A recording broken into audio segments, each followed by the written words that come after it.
On ne peut pas dire que Google soit un petit acteur de la tech. C'est d'ailleurs, sans conteste, l'un des groupes qui génère le plus de revenus sur Internet et qui est le plus utilisé au quotidien par des milliards d'utilisateurs via ses nombreux et populaires outils. Cependant, en matière d'intelligence artificielle, actuellement, c'est bien OpenAI, ses modèles et ChatGPT qui est le leader incontesté. Et pourtant, dans l'IA, jusqu'à présent, malgré la sortie de son chatbot Bard, on ne peut pas dire que Google ait marqué les esprits. Nous sommes même nombreux à le trouver relativement absent de ce secteur qui explose depuis maintenant plusieurs mois. C'est d'autant plus étonnant que l'IA, Google connaît et l'utilise à plusieurs niveaux depuis longtemps et dans un grand nombre de ses outils. Bah alors quoi Google, qu'est-ce qui se passe ? Ah, voyons cela de plus près. De grosses évolutions et de nouvelles fonctionnalités sont à attendre et peut-être même une révolution dans notre utilisation de l'IA.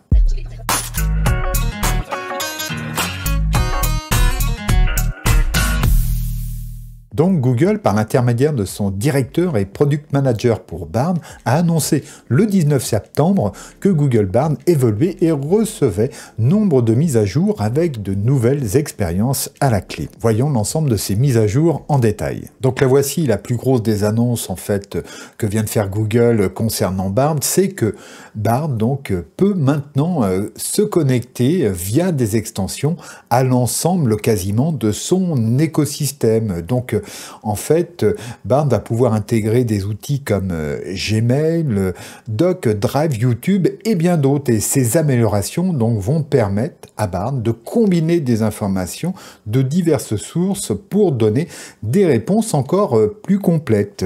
On peut tout à fait imaginer donc que Bard aille se connecter sur des documents que vous avez mis sur Drive, justement pour enrichir ces données et de là produire des analyses, des contenus tout bonnement connectés à vos propres data. Donc là, je viens de traduire la page d'annonce. Il y a des petites démos intéressantes. Allez y voir. Je vous mettrai le lien ici en description. Donc voilà, il va se connecter à l'ensemble des applications Google. En tout cas, pour l'instant, il y en a déjà un certain nombre. Et là, ici, on a une petite démo à l'écran, hein. En fait, le scénario est le suivant. Vous voulez faire un voyage.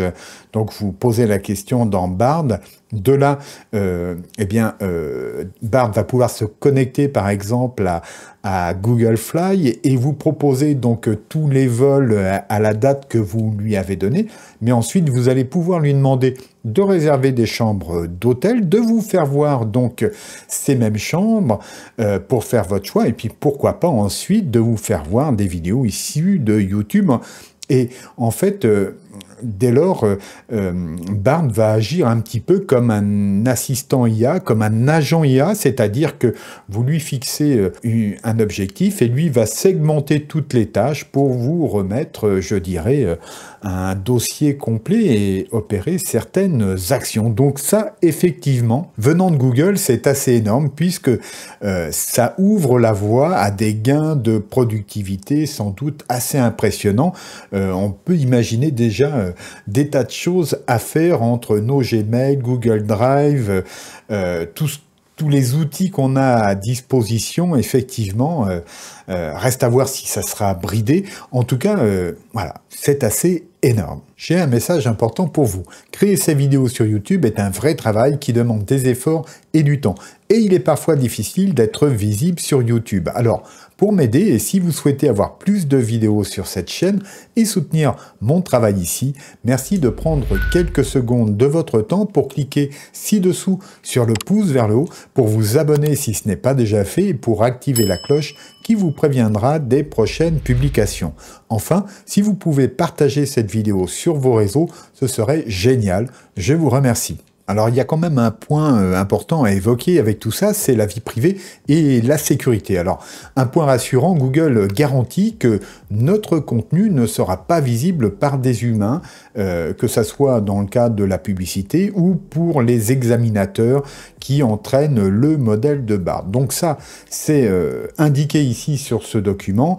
Et donc, voilà, il s'engage à protéger nos informations personnel et donc si on choisit d'utiliser les extensions, eh bien les données qui sont issues de Gmail, de Doc, de Drive, etc.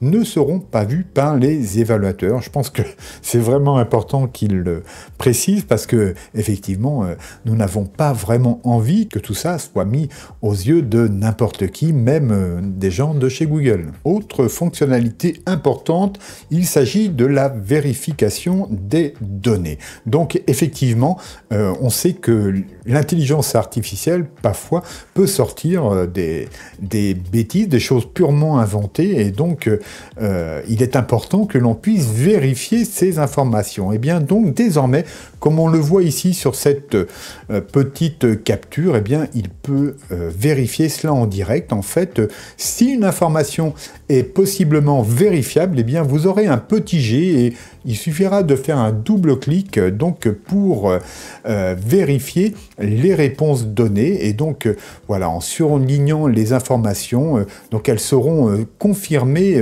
en vert et celles qui seront contradictoires, si je puis dire, eh bien elles seront surlignées en orange. Alors autre fonctionnalité nouvelle et assez importante finalement, c'est le partage de conversations. Donc nous pourrons partager nos échanges avec Bard, permettant ainsi à d'autres de poursuivre la discussion à partir de ce que nous aurons fait. Donc ça va se traduire comme ça. Alors on peut partager, vous savez, sur ChatGPT donc des conversations et des résultats, mais généralement bon, la personne va lire mais elle ne va pas pouvoir directement continuer donc cette conversation.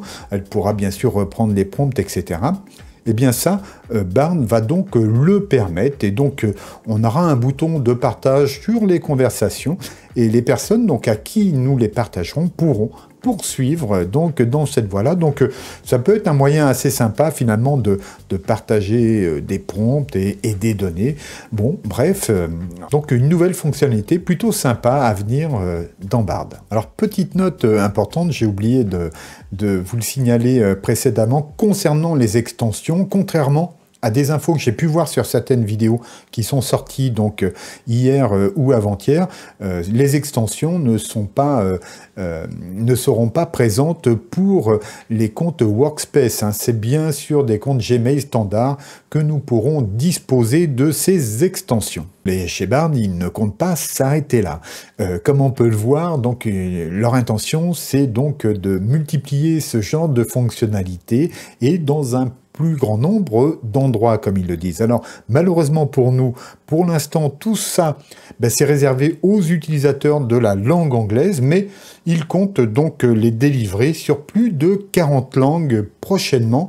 Et puis, il y aura aussi des intégrations avec d'autres outils, comme par exemple la possibilité de télécharger des images avec Lens, et bref, de faire des tas de choses et donc d'imaginer encore d'autres scénarios pour notre productivité ou pour la création de contenu ou pour nous assister dans nos diverses tâches. Alors, autre point important, c'est que désormais Bard fonctionne sur le modèle dont Google dispose, qui est le plus performant, il répond au doux nom de Palm 2.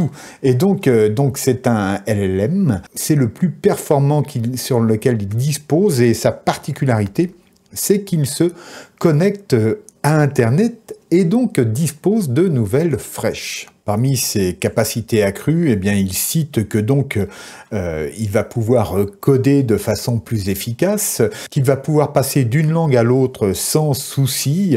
Bref, c'est un super Bard que nous aurons prochainement. Oui, il est bien possible que Google Bard soit le premier agent IA dont nous puissions simplement disposer comme ça au sein de nos outils habituel. Alors pour conclure, j'ai quand même un gros regret parce que pour l'instant ces nouveautés seront réservées aux utilisateurs en langue anglaise et je suis réellement impatient de tester cela, de lui donner de la data en Google Sheet et d'en obtenir une analyse dans une seconde avec un rapport directement produit dans un Google Doc. Et vous, êtes-vous curieux et impatient de tester cela?